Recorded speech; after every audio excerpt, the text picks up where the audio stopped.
كثيرا طيبا مباركا فيه كما يحب ربنا ويرضى. وأشهد أن لا إله إلا الله وحده لا شريك له وأشهد أن محمدا عبده ورسوله صلى الله وسلم عليه وعلى آله وأصحابه أجمعين. أما بعد، يا أيها الذين آمنوا اتقوا الله حق تقاته ولا تموتن إلا وأنتم مسلمون. Assalamualaikum warahmatullahi wabarakatuh. Hadirin jemaah sholat subuh rahimakumullah. Alhamdulillah, pada pagi hari ini kita dapat melanjutkan kajian kita yang bertemakan tentang ad-da'wah dari buku ad-da'wah. Hari ini kita akan melanjutkan tentang beberapa efek dosa yang dituliskan oleh Al-Imam Ibnul Qayyim rahimahullah. Sebelumnya perlu kita ketahui bahwasanya dosa itu memiliki efek, yang mana efek itu bisa terjadi di dunia ataupun di akhirat, bisa terjadi di hati ataupun di badan, bisa terjadi secara langsung ataupun tidak langsung, bisa terjadi, bahkan bisa terjadi kepada tempat tinggal, kepada orang-orang sekitar dan hewan-hewan sekitar, dan juga bisa terjadi kepada kendaraan. Wa qala Allahu 'azza wa jalla fi kitabihil karim, wa ma asabakum min musibatin fa bima kasabat aydikum wa ya'fu 'an katsir. Segala musibah yang mengenai kalian adalah karena apa yang telah kalian lakukan dari dosa-dosa.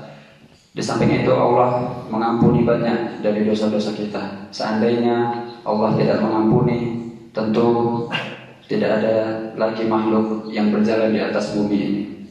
Tapi karena Allah mengampuni, kita hanya mendapatkan efek sedikit dari dosa yang kita lakukan. Dan satu dosa dari yang kita lakukan, Allah hanya menulis satu dan sangat mudah dihapus oleh Allah.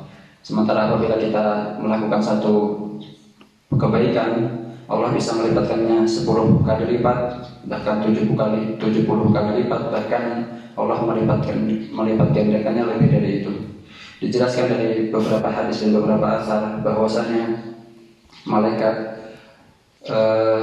pencatat amal kebaikan dan malaikat pencatat amal keburukan, apabila seorang hamba melakukan suatu kebaikan, maka malaikat pencatat amal kebaikan langsung mencatatnya dan mencatatnya sebagai pahala. Namun apabila seorang hamba melakukan amal keburukan atau melakukan maksiat, ketika malaikat pencatat keburukan ingin mencatatnya, maka malaikat pencatat kebaikan mengatakan, jangan tulis dulu, la'allahu yatub, mungkin saja sebentar lagi dia taubat. Lalu ditunda setelah 6 jam dari dosa tersebut. Kemudian apabila dia bertaubat, maka dosanya tidak jadi ditulis, dan apabila tidak bertobat, maka dosanya tetap ditulis, dan hanya 1 kali keburukan yang ditulis dari dosa hamba tersebut. Wallahu a'lam. Intinya Allah sangat Maha Pemaaf, Maha Pemurah, dan mudah untuk mengampuni dosa-dosa setiap hamba.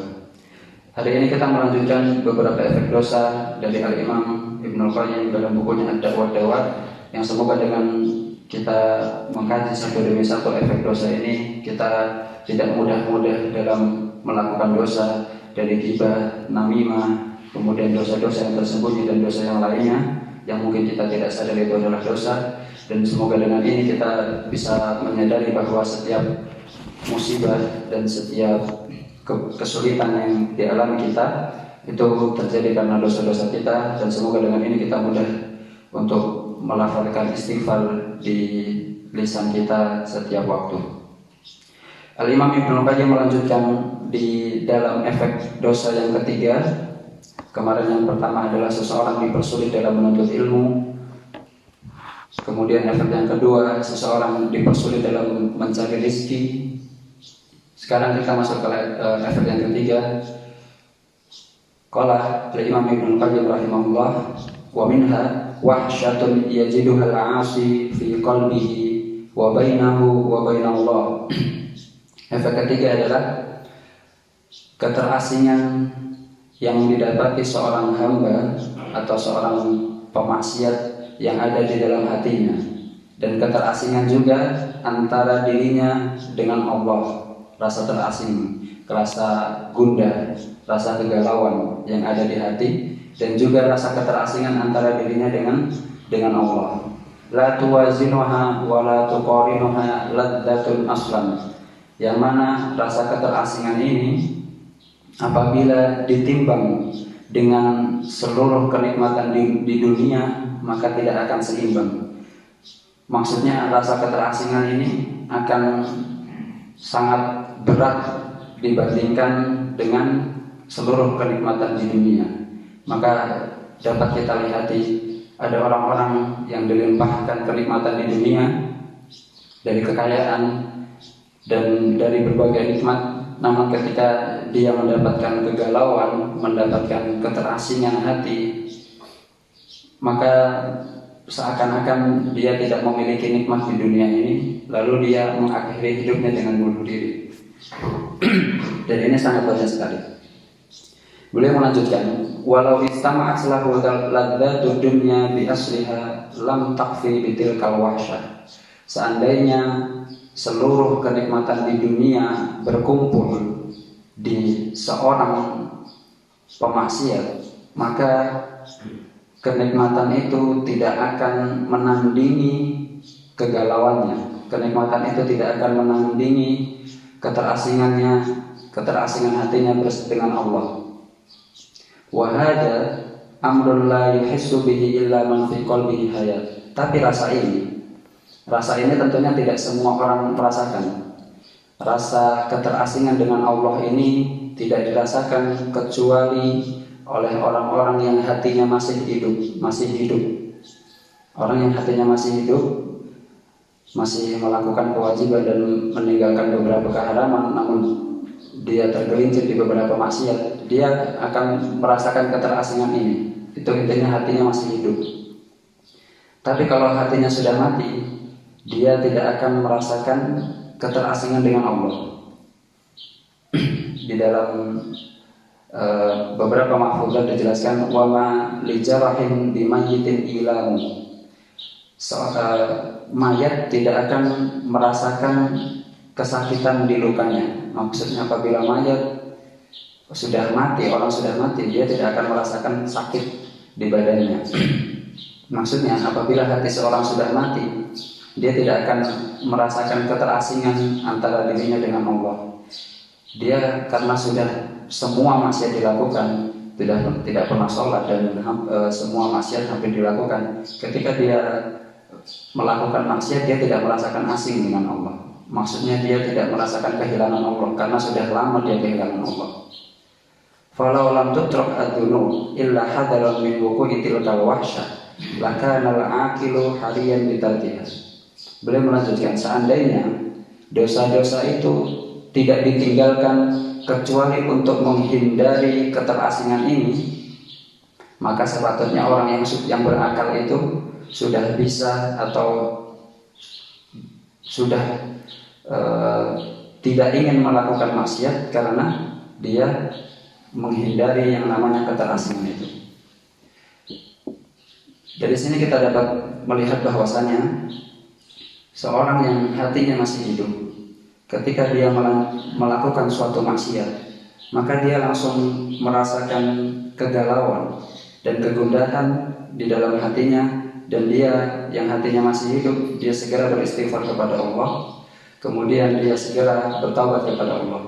Karena seorang muslim apabila melihat dosa, dia sebagaimana melihat gunung ada di atas atau ada di balik badannya. Seakan-akan ada gunung di balik badannya. Dia melihat dosa yang kecil itu besar banget. Nanti kalau dengan dosa ini Allah akan mengadab aku dengan apa.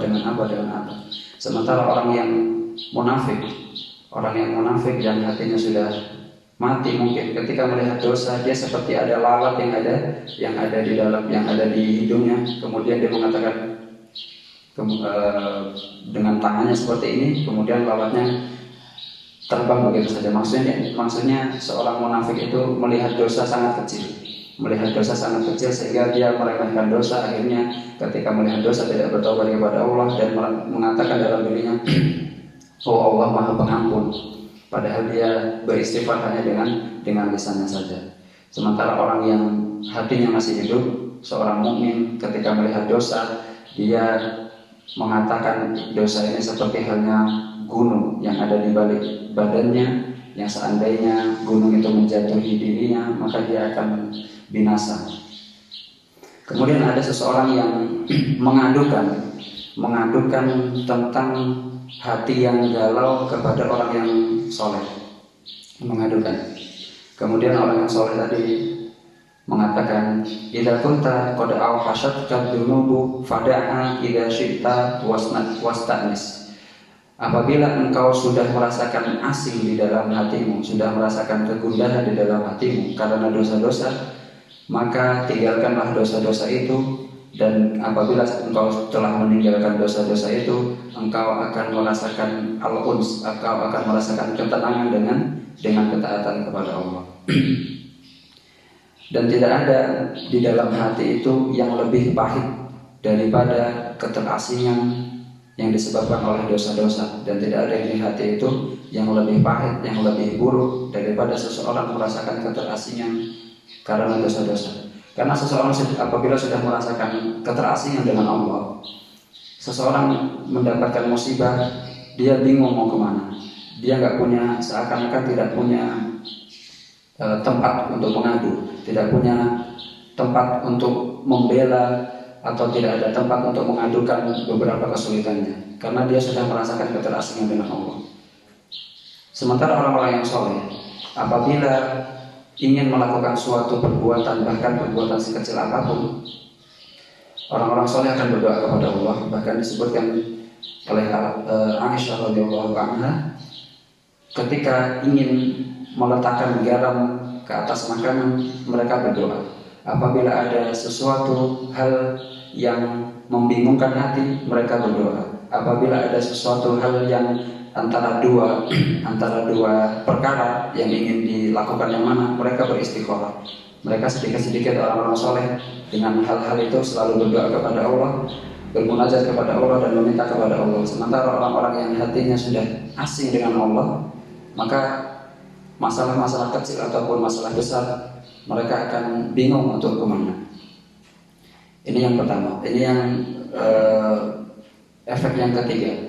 Kemudian kita masuk ke efek yang keempat. Sebelumnya di efek ketiga dijelaskan bahwa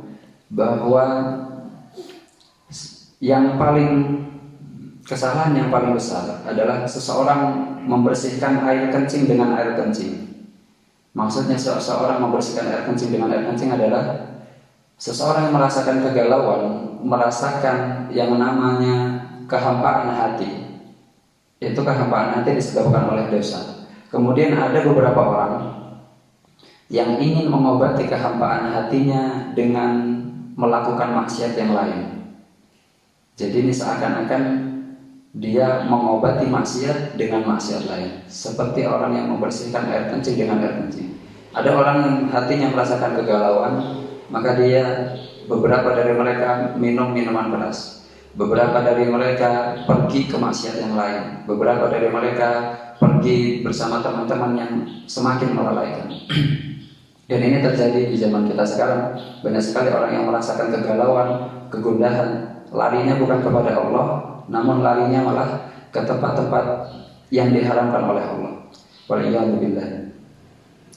Padahal kegundahan dan kegalauan itu tidak akan hilang kecuali dengan berzikir kepada Allah dan beristighfar kepada Allah. Seandainya seorang merasakan kegundahan dan kegalauan hati, kemudian dia beristighfar kepada Allah dan berzikir kepada Allah, dengan izin Allah, kegundahan itu akan dapat dihilangkan oleh Allah. Dan sangat mudah bagi Allah untuk menghilangkan dan mengangkat namanya kegundahan. Efek yang keempat, al-wahsyatul lati tahsulu bainahu wa bainan nas, yaitu keterasingan. Kalau tadi keterasingan antara dirinya dengan Allah, yang keempat keterasingan antara dirinya dengan manusia. Jadi dia merasa keterasingan antara dirinya dengan manusia. Walasiyama ahlul khair, terutama orang-orang yang baik atau orang-orang yang soleh.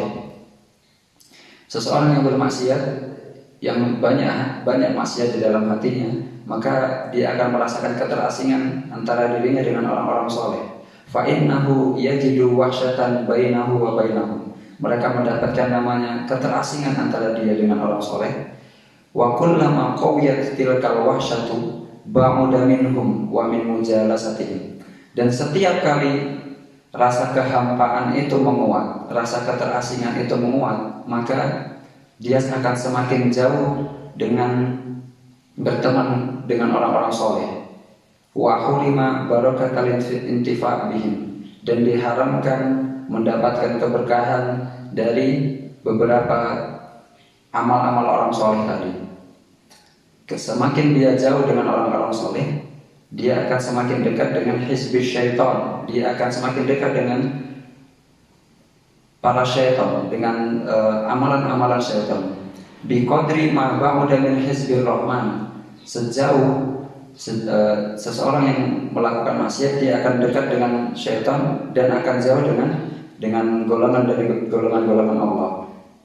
Bahkan wa taqwa hadhil wahsyah hatta tastahkim, dan akan semakin menguat rasa keterasingan ini sampai merajalela di hati.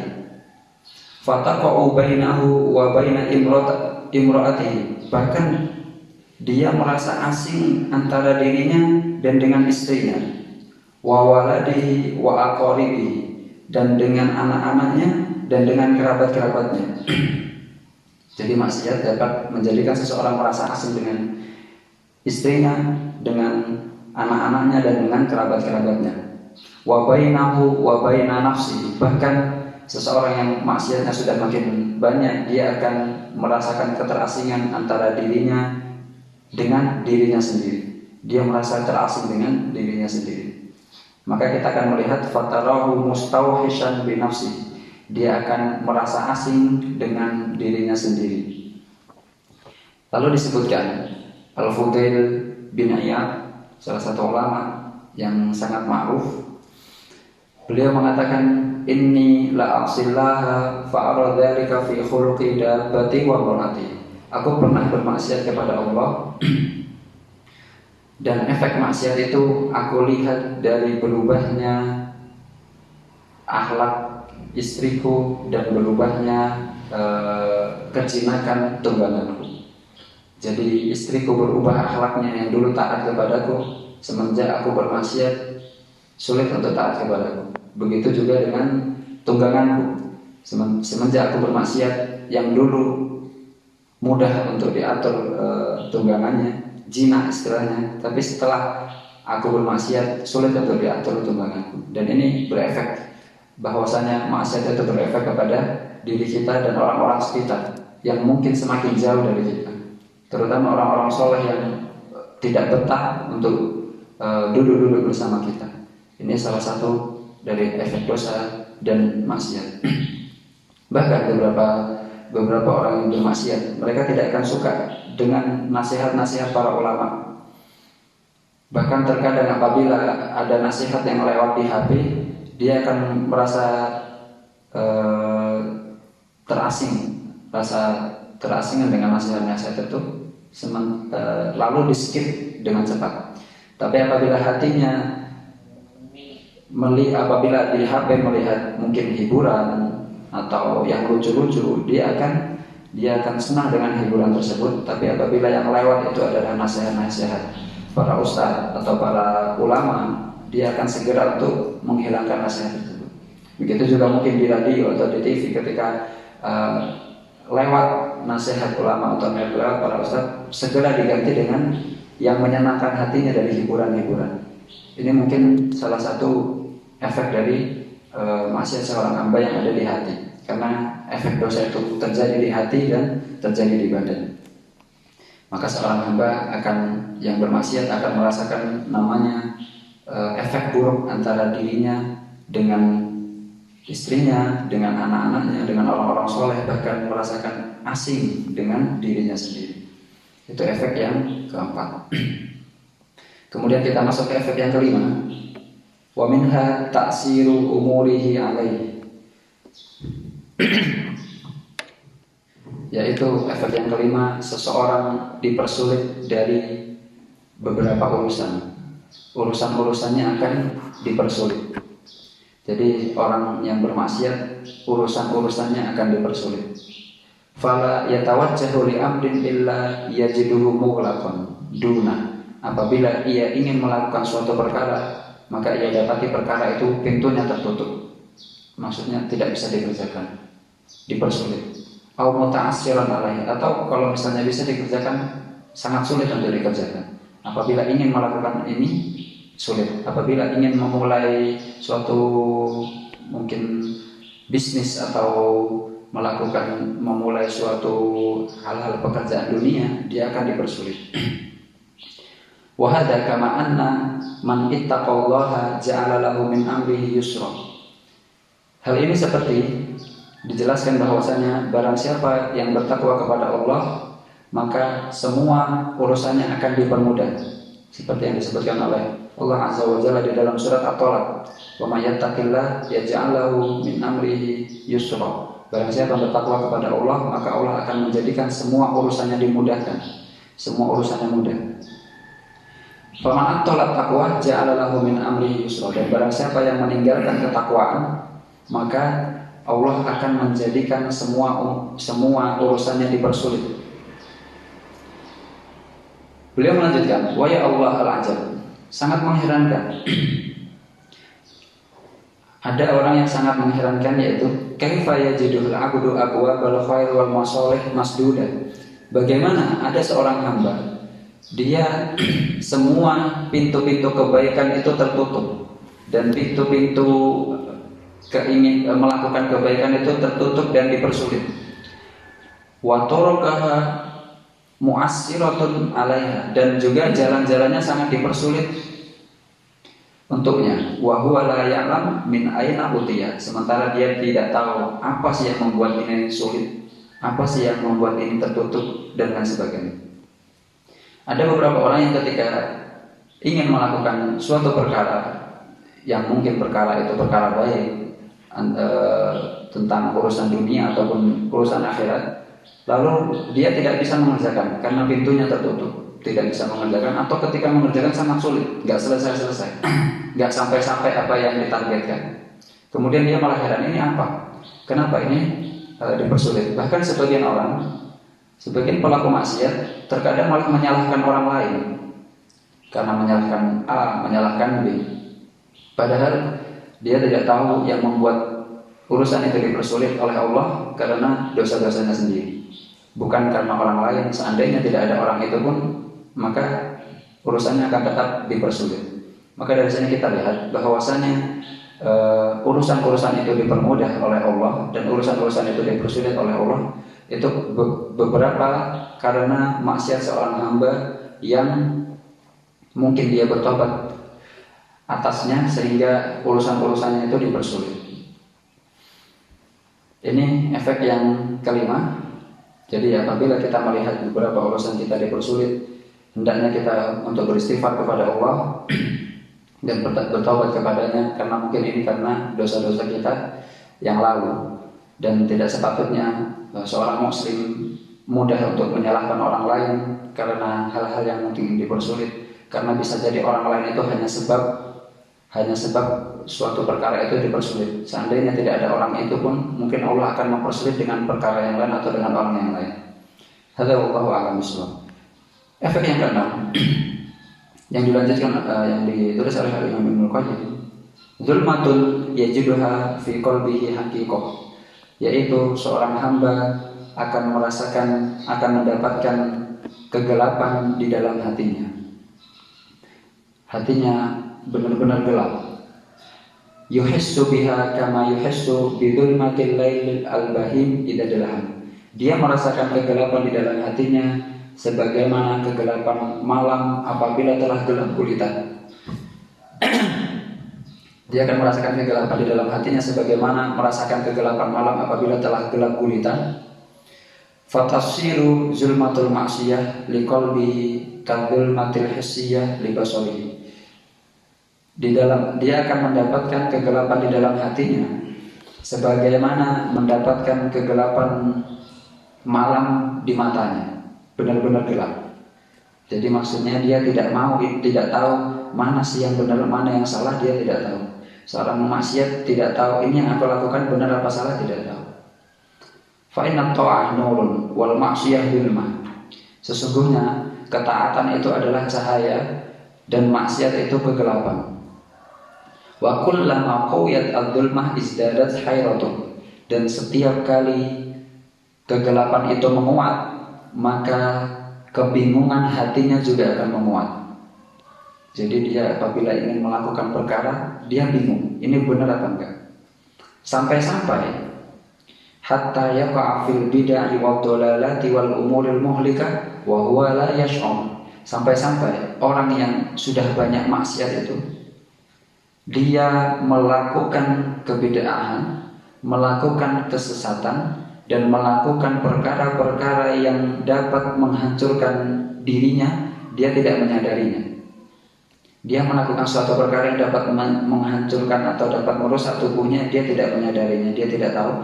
Dia melakukan suatu kesesatan, dia tidak tahu, karena hatinya sudah gelap dengan beberapa maksiat, dan dia tidak sadar dengan apa yang dia lakukan bahwa itu tidak benar.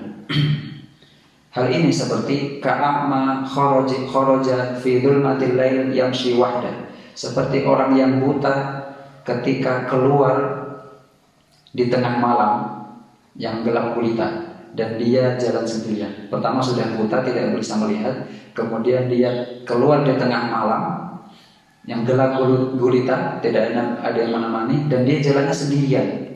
Jadi seperti itulah orang yang di hatinya merasakan kegelapan yang sangat gelap, sehingga dia ketika berjalan itu tidak tahu kemana. Yang dia lakukan benar atau salah dia tidak tahu, dan tidak ada rasa ingin mencari kebenaran atau kesalahan yang dia kerjakan. Beliau melanjutkan rahimahullah, sampai-sampai wa taqwa hadhihi dzulma hatta tazhara fil ain, sampai-sampai kegelapan ini semakin menguat. Yang tadi masih di hati sampai menguat, sampai terlihat di mata seorang pemaksiat. Tsumma taqwa hatta ta'lu wal wajh, kemudian menguat lagi sampai terlihat di wajahnya. Maksudnya beberapa orang yang maksiat terlihat dari wajahnya itu, wajahnya mungkin suram, atau berbeda dengan beberapa orang-orang soleh, bahwasanya wajah orang-orang maksiat dari beberapa orang di sini terlihat suram. Wa tasiru sawadan fihi yarahu kullu ahad, sampai orang yang bermaksiat itu terlihatlah wajahnya hitam yang dapat dilihati oleh seluruh manusia. Maksudnya di sini adalah kiasan. Orang yang maksiat itu, orang pemaksiat yang benar-benar sudah banyak maksiatnya, yang hatinya sudah gelap, sampai menaik kegelapan itu ke wajah seseorang, itu dapat dilihat oleh setiap manusia. Maksudnya di sini adalah wajahnya terlihat bahwa wajahnya tidak ada ketaatan di dalam hatinya, sehingga saking banyaknya maksiat semua orang dapat melihatnya. Kemudian Al-Imam Ibnu Qayyim melanjutkan, qala Abdullah bin Abbas radhiyallahu anhu, Abdullah bin Abbas mengatakan, innalil hasanati diya'an fil wajhi, sesungguhnya amal soleh itu memiliki cahaya di wajah. Innalil hasanati diya'an fil wajhi, amal soleh itu memiliki cahaya di wajah. Wa nuran fil qalbi, dan cahaya juga di hati. Cahaya di wajah dan cahaya di hati. Wa sa'atan fil rizqi, dan amal soleh juga dapat menjadikan rizki itu mudah didapat, atau keluasan rizkinya karena ketaatan. Wa quwwatan fil badani, dan juga menjadikan badan itu kuat, terutama kuat untuk melakukan amal-amal soleh. Wa mahabbatan fi qulubil khalqi, dan ketaatan itu atau amal soleh itu menjadikan hati-hati orang lain itu cinta kepada orang yang berbuat amal soleh tadi. Yang orang-orang soleh itu banyak hati-hati tiba-tiba condong kepadanya. Sebaliknya, wa inna lisayyi'ati sawadan fil wajhi wa dhulmatun fil qalbi wa wahnan fil badani. Sebaliknya bahwasanya maksiat itu memiliki kegelapan di wajah dan kegelapan di hati dan wawahanan fil badan, dan juga lemah badannya lemah, wa nuqsan fil rizqi, dan mengurangi rizki, wa bughdatan fi qulubil khalqi, dan juga dapat menimbulkan rasa benci di hati-hati para hamba. Jadi orang-orang bermaksiat yang saking banyaknya maksiatnya, beberapa hamba, beberapa manusia itu hatinya condong untuk benci kepadanya. Sebaliknya sementara orang-orang soleh yang banyak amal solehnya, beberapa hati orang-orang condong untuk cinta kepadanya. Dan ini asar yang disebutkan oleh sahabat Nabi Abdullah bin Abbas radhiyallahu anhuma. Jadi hati itu memiliki cahaya apabila melakukan amal soleh, seperti yang dikatakan oleh Rasulullah SAW, idza fa'ala al-'abdu at-ta'ata nukita fi qalbihi nuqtatan bayda. Apabila seseorang melakukan suatu ketaatan, maka di dalam hati seorang hamba tersebut akan diberi toreh hitam, titik putih, titik yang jernih. Sebaliknya apabila seseorang hamba melakukan suatu maksiat, maka di hati hamba tersebut akan ditorehkan titik hitam. Apabila banyak titik hitamnya, maka akan menutupi seluruh hati. Ini bukan secara zahir, tapi secara kiasan, bahwasanya orang yang banyak maksiatnya, hatinya akan gelap gulita sampai dia berada di kesesatan, kemudian hal-hal yang merusak badannya, merusak tubuhnya, dia tidak mengetahuinya. Ini efek yang keenam. Kemudian kita melanjutkan efek yang ketujuh. Wa minha annal ma'asi tuhinul qalba wal badan. Sesungguhnya maksiat itu dapat melemahkan hati dan badan. Jadi badan lemah itu bisa jadi karena maksiat juga, dan hati yang lemah bisa terjadi kepada maksiat juga, karena maksiat juga. Amma wahanuha lil qalbi fa amrun dhahir. Untuk maksiat dapat melemahkan hati itu sesuatu yang sudah jelas dan sudah kita jelaskan tadi, bahwasanya maksiat dapat melemahkan hati. Lemah untuk melakukan maksiat, lemah untuk melakukan kedua kewajiban. Bahkan apabila hatinya melihat suatu fitnah, dia lemah untuk meninggalkannya. Itu sesuatu yang sudah jelas. Kemudian bal la tazalu tuhinuhu hatta tuzilu hayatuhu bil kulliyah. Sampai-sampai hati itu akan melemah, selalu melemah sampai di akhir hayatnya dia tidak bisa bangun lagi. Maksudnya hatinya tidak bisa hidup lagi sampai hatinya sudah mati.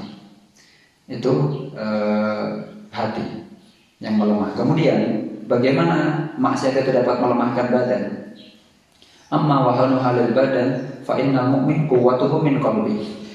Hati dapat melemahkan badan karena sesungguhnya seorang mukmin itu kekuatannya berasal dari badannya, berasal dari hatinya. Kekuatannya itu berasal dari hatinya. Bahkan kekuatan badan itu berasal dari hatinya. Wa kullama qawiya qalbuhu qawiya badanuhu. Setiap hatinya itu menguat, maka badannya juga akan menguat. Wa amal fajir fa innahu wa in kana qawiyal badan fa huwa aqafu syai'in indal hajah. Sementara orang yang pemaksiat, orang yang durhaka kepada Allah, walaupun badannya itu terlihat kuat, maka pada asalnya itu adalah dia sangat lemah ketika dibutuhkan. Badannya sangat lemah dibutuhkan. Mungkin dia kuat hanya secara zahir, tapi ketika dia membutuhkan kekuatan dari badannya, dia tidak bisa, sangat lemah. Fatakhunuhu quwwatuhu ahwaja ma yakunu ila nafsi. Maka kekuatannya itu mengkhianatinya. Ketika biasanya kuat, tapi ketika dia membutuhkan kekuatan badannya, maka kekuatannya itu mengkhianatinya. Ketika dia sangat butuh terhadap kekuatannya. Maksudnya gimana? Beliau melanjutkan, wa ta'amal quwwata abadani faris wal rum. Maka kita lihatlah bagaimana kekuatannya orang-orang Persia dahulu. sebelum dikalahkan oleh Muslim. Dan orang-orang Romawi dahulu kuat-kuat mereka. Tapi ketika mereka berperang dengan kaum muslimin, seakan-akan mereka itu hatinya sudah lemah dan sudah takut duluan, dan ketika menghadapi kaum muslimin mereka kalah semua. Jadi kekuatan mereka mengkhianati mereka ketika mereka benar-benar membutuhkannya. Wa huwa hum ahlul iman bi quwwati abdanihim wa qulubihim. Jadi yang mengalahkan mereka Persia, Romawi dan orang-orang kafir dahulu. Di perang Badar kita lihat jumlah kaum muslimin sangat sedikit. Di perang Uhud dan di banyak perang-perang yang lainnya, bahkan mayoritas perang-perang Rasulullah dahulu itu mayoritasnya bahwasanya muslim lebih sedikit daripada kaum kafir. Tapi mayoritas perang-perang Rasulullah dan para sahabat malah kaum muslimin yang menang daripada kaum kafir. Dari sini terlihat kekuatan orang-orang pemaksiat, orang-orang yang durhaka kepada Allah dan orang-orang kafir itu sangat mengkhianatinya ketika dia benar-benar membutuhkan kekuatannya itu. Jadi kekuatan badan itu bisa dihasilkan dari kekuatan hati. Dahulu Al-Imam As-Sa'di rahimahullah, penulis buku tafsir yang sangat masyhur, gurunya Syekh Shalih Al-Utsaimin, beliau ketika di akhir hayatnya beliau sakit keras sampai para dokter mengatakan bahwa ini sakit komplikasi, sakit yang banyak sekali, dan para dokter melarangnya untuk melakukan beberapa aktivitas. Beliau di atas kasur dalam beberapa waktu yang lama. Tapi dalam waktu itu, di waktu yang sakit itu, beliau berhasil menulis buku Al-Hayatus Sa'idah, yaitu berhasil menulis buku yang berjudul Hidup yang Bahagia. Jadi di dalam sakitnya yang para dokter beliau ketika itu melarangnya untuk melakukan berbagai aktivitas, beliau dalam sakitnya malah menulis buku. Jadi di sini kita lihat bahwasanya sementara banyak orang-orang yang sehat untuk menuntut ilmu saja tidak mampu, apalagi untuk menulis buku, dan sangat jauh sekali antara kita dan orang-orang soleh. Kemudian dulu dijelaskan juga pada ulamanya ulama dari mazhab Syafi'i bernama Muhibbuddin At-Tabari. Beliau di usia yang sudah 100 tahun lebih ketika belajar dengan para muridnya, usianya sudah 100 tahun lebih. Ketika selesai belajar, yatanazzah ma'atullabi, Syekh gurunya ini Al-Imam Muhibbuddin At-Tabari setelah selesai belajar, istilahnya berwisata dengan murid-muridnya, refreshing. Kita jalan-jalan dulu di padang pasir, jalan-jalan. Ketika ada lubang, Syekh yang usianya 100 tahun lebih tadi itu melompat. Ketika anak-anaknya lari, dia ikut lari. Anak-anak muridnya terheran. Wahai Syekh, makanan apa yang kau makan? Dan nutrisi apa yang kau makan? Sampai usia yang 100 tahun ini masih lompatnya seperti kita, yang anak-anak muda. Dan masih lari seperti kita, masih bisa lari seperti kita yang sudah usia 100 tahun. Maka Al-Imam Muhibbuddin At-Tabari mengatakan, dahulu di masa muda aku tidak melakukan apa yang diharamkan oleh Allah. Aku menjaga diri aku dari keharaman-keharaman yang diharamkan oleh Allah. Dan di masa tua ini Allah menjaga badanku dari kerusakan-kerusakan, sehingga sampai usia 100 tahun lebih badannya masih sangat sehat sekali, bisa loncat, bisa lari. Bahkan mungkin beberapa muridnya sangat terheran-heran karena usia yang 100 tahun lebih bisa melakukan hal-hal itu. Beliau mengatakan bahwasanya ketika masa muda aku menjaga dari perkara yang diharapkan oleh Allah, maka ketika masa tua Allah menjaga badan-badanku dari kerusakan. Itu efek dosa yang ke-7, dapat melemahkan namanya hati dan dapat melemahkan namanya badan. Kemudian kita lanjut ke efek yang ke-8, yaitu hirmanut ta'ah. Efek yang ke-8, seseorang diharamkan dari ketaatan. dipersulit untuk melakukan ketaatan. Jadi dosa itu dapat mempersulit seseorang melakukan ketaatan. Kemudian, falau lam yakun lidzan bi uqubatan illa an yasudda an ta'ati takunu badalah. Seandainya dosa-dosa itu tidak punya hukuman kecuali hukuman ini, yaitu seseorang diharamkan dari melakukan ketaatan, dan juga wataqta'u tariqu ta'atin ukhra, dan dapat mencegah seseorang dari melakukan ketaatan-ketaatan yang lain, maka dengan hal ini saja itu sudah sangat berat hukuman dosa. Seandainya dosa itu tidak punya hukuman, tidak punya efek kecuali menghalangi seseorang dari ketaatan, itu sudah sangat berat sekali bagi seorang hamba. Tapi ternyata dosa sangat banyak sekali efeknya. Fayan qati'u alaihi bidzanbi tariqun ukhra, ta'atun ukhra. Dan dengan dosa ini seseorang dihalangi untuk melakukan suatu ketaatan lain, dan tariqun tsalisah, dan juga dihalangi, dipersulit untuk melakukan ketaatan-ketaatan ketiga, keempat, kelima, dan sebagainya. Fayanqati'u anhu bidzanbi ta'atin katsirah. Karena dosa tadi seseorang dipersulit dan terputus untuk melakukan banyak-banyak ketaatan. Karena kita ketahui bahwasanya al-ma'siyatu tunadi ukhtaha ya ukhti ya ukhti. Maksiat itu memanggil teman-temannya, wahai saudaraku, wahai saudaraku. Maksudnya orang yang bermaksiat kepada Allah itu melakukan satu maksiat, maka maksiat kedua akan dilakukan juga, maksiat ketiga akan dilakukan juga. Begitu juga ketaatan. Seandainya orang sudah melakukan ketaatan, terbiasa melakukan ketaatan, maka ketaatan kedua, ketiga, dan keempat juga akan dilakukan juga. Tapi di sini orang yang bermaksiat kepada Allah dan banyak maksiatnya, maka dia akan dipersulit untuk melakukan ketaatan-ketaatan. Wa huwa karajulin akala akalatan au jabat lahu maradatan tawilah, yaitu seperti seorang lelaki atau seorang hamba yang makan suatu makanan, karena satu makanan ini dia tidak boleh makan makanan yang lain. Dan itu terjadi. Ada orang karena makan satu makanan akhirnya jatuh sakit karena makanan itu, maka dokter menyarankan kamu nggak boleh makan ini, nggak boleh makan ini, nanti sakitnya tambah, nggak boleh makan ini. Itu seperti itulah orang yang bermaksiat kepada Allah. Dia melakukan suatu maksiat satu, tapi karena satu maksiat ini dia diharapkan untuk melakukan banyak ketaatan.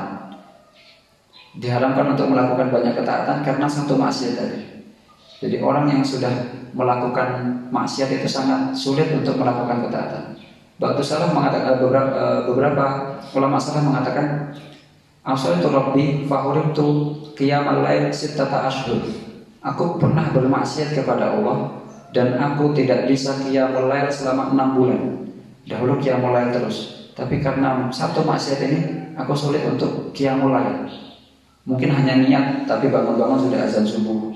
Kemudian mungkin hanya niat, bangun-bangun udah lewat untuk qiyamul lail. Jadi selama 6 bulan dia dihukum oleh Allah untuk tidak bisa melakukan suatu ketaatan. Selama 6 bulan tidak bisa melakukan qiyamul lail. Itu karena satu maksiat. Dan mungkin ini terjadi kebanyakan dari kita seperti itu. Mungkin kita karena melakukan suatu maksiat tidak sadar bahwa kita melakukan banyak kebaikan yang sebenarnya bisa kita lakukan. Bahkan beberapa dari kita mungkin ketika melihat amalan-amalan sunnah sampai terdetik dalam hatinya, oh ini hanya sunnah, sehingga ditinggalkan.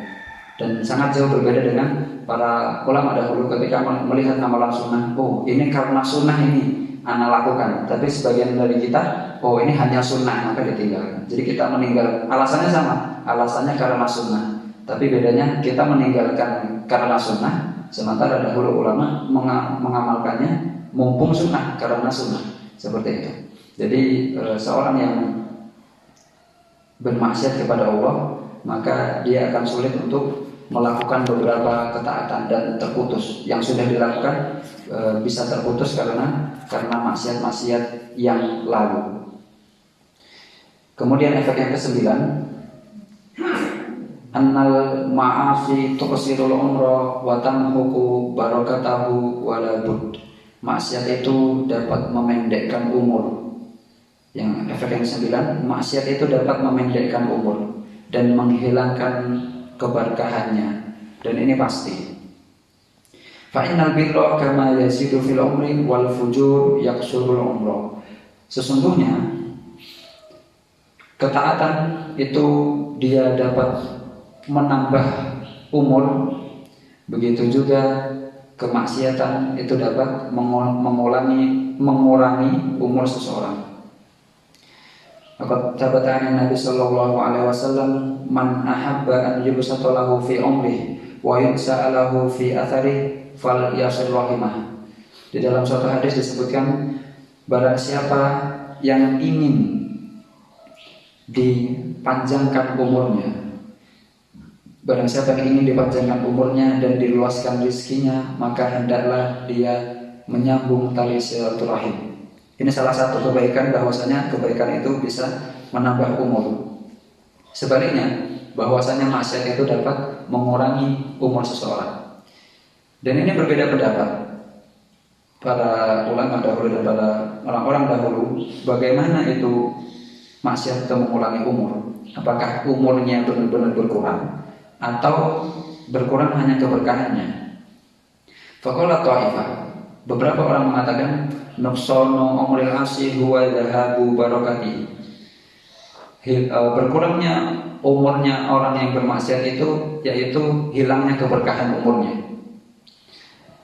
Wa hadha haq, dan ini sudah pasti. Wa huwa ba'du ta'thiril ma'asi. Jadi berkurangnya umur seorang, berkurangnya barokah atau hilangnya barokah umur seorang hamba itu memang sudah efek maksiat. Namun sebagian ulama mengatakan lagi, bal tanqusu haqiqah, bahkan umurnya itu benar-benar berkurang. Yang mungkin ditakdirkan di dalam langit dunia, di dalam takdir langit dunia dia umurnya mungkin 60 tahun.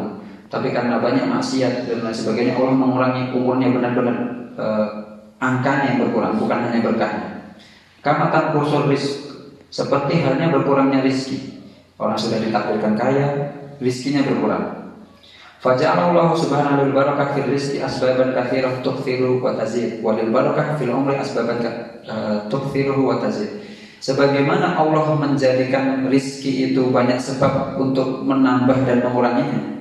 Sebab rizki, mungkin ketaatan dapat menambah rizki dan dapat mengurangi rizki. Kalau berbuat maksiat, begitu juga umur. Ketaatan bisa menambah umur dan kemaksiatan dapat mengurangi umur. Jadi ada yang mengatakan bahwa yang berkurang itu keberkahannya. Yang kedua, yang mengatakan bahwa yang berkurang itu benar-benar usianya, umurnya, bukan hanya keberkahannya.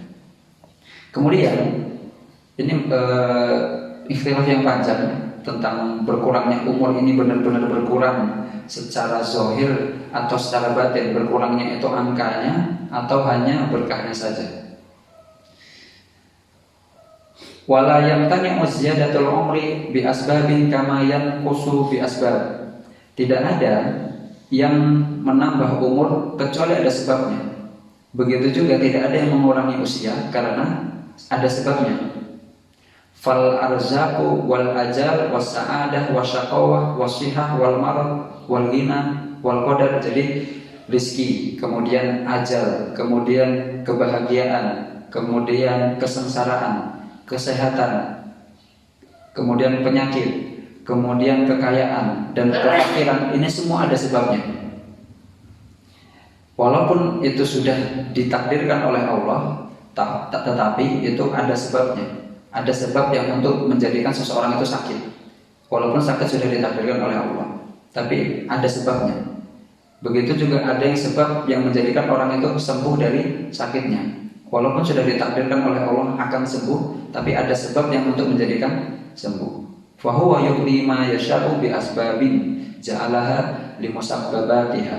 Jadi semua itu adalah hal-hal yang sudah ditetapkan oleh Allah. Maka begitu juga umur itu sudah ditetapkan oleh Allah, namun dia dapat bertambah dan berkurang dengan sebabnya, yaitu sebabnya dari ketaatan untuk menambah umur dan untuk mengurangi umur itu kemaksiatan. Sampai ada beberapa para ulama menjelaskan dan mentafsir bahwa umur itu memang benar-benar benar-benar bertambah secara zahir dan benar-benar berkurang secara zahir, tidak hanya berkahnya saja.